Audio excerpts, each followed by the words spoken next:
Vamos direto ao ponto: audiência de custódia.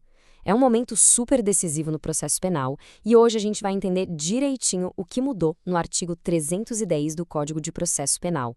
Essas mudanças transformaram o jeito como a liberdade de uma pessoa é decidida logo nas primeiras 24 horas após a prisão. Olha só, depois de uma prisão em flagrante, o relógio começa a correr. O juiz tem só 24 horas para tomar uma decisão que, nossa, pode mudar tudo. E agora, com as novas regras da Lei 15.272 de 2025, o cenário mudou. Vamos ver exatamente o que a lei exige nesse prazo apertado? No coração da audiência de custódia, a gente pode pensar numa estrutura que é como um tripé. São as 3 decisões fundamentais, os 3 caminhos que o juiz pode seguir. E tem um macete bem simples para a gente nunca mais esquecer quais são. E esse macete é o famoso RCP. É bem simples, ó. Primeiro, R de relaxar a prisão. Isso se ela foi ilegal, claro. Segundo, C de converter em preventiva, mas só se estiverem presentes todos os requisitos da lei. E terceiro, P de pôr em liberdade provisória.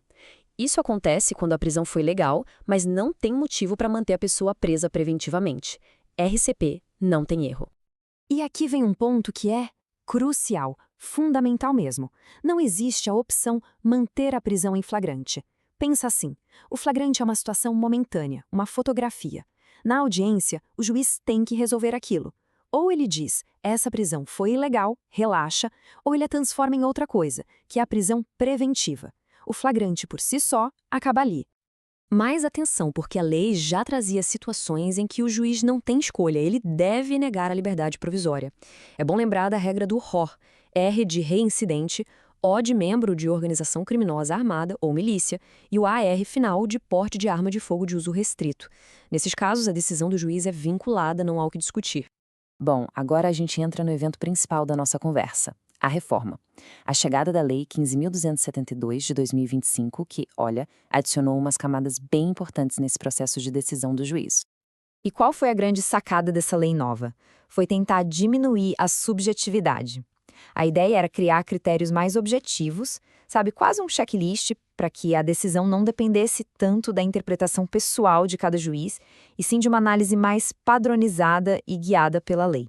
Então, o que essa lei fez foi trazer uma lista com 6 novas circunstâncias.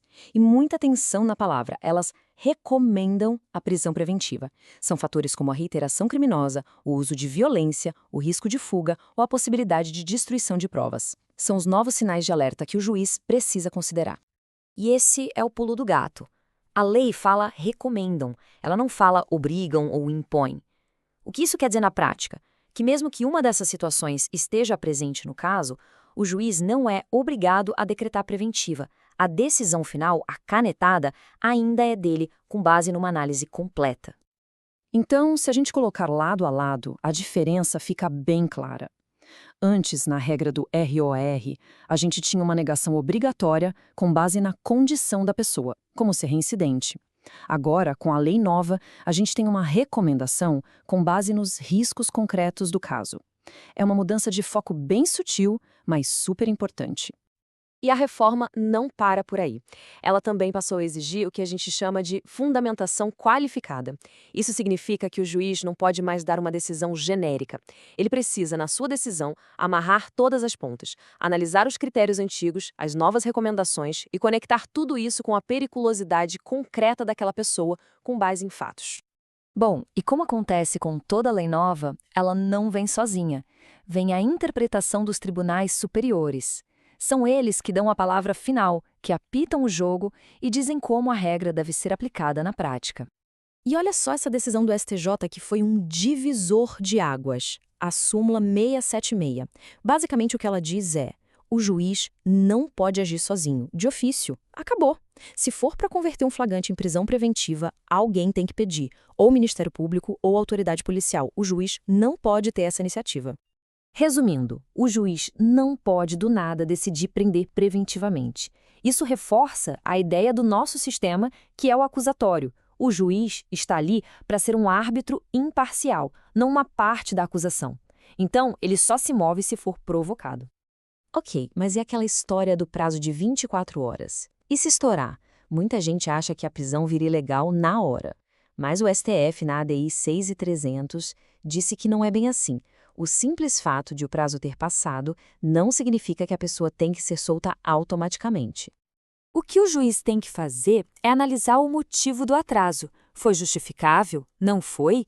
E o mais importante, os requisitos para a prisão preventiva ainda estão presentes? Se estiverem, a prisão pode ser decretada mesmo que a audiência tenha demorado.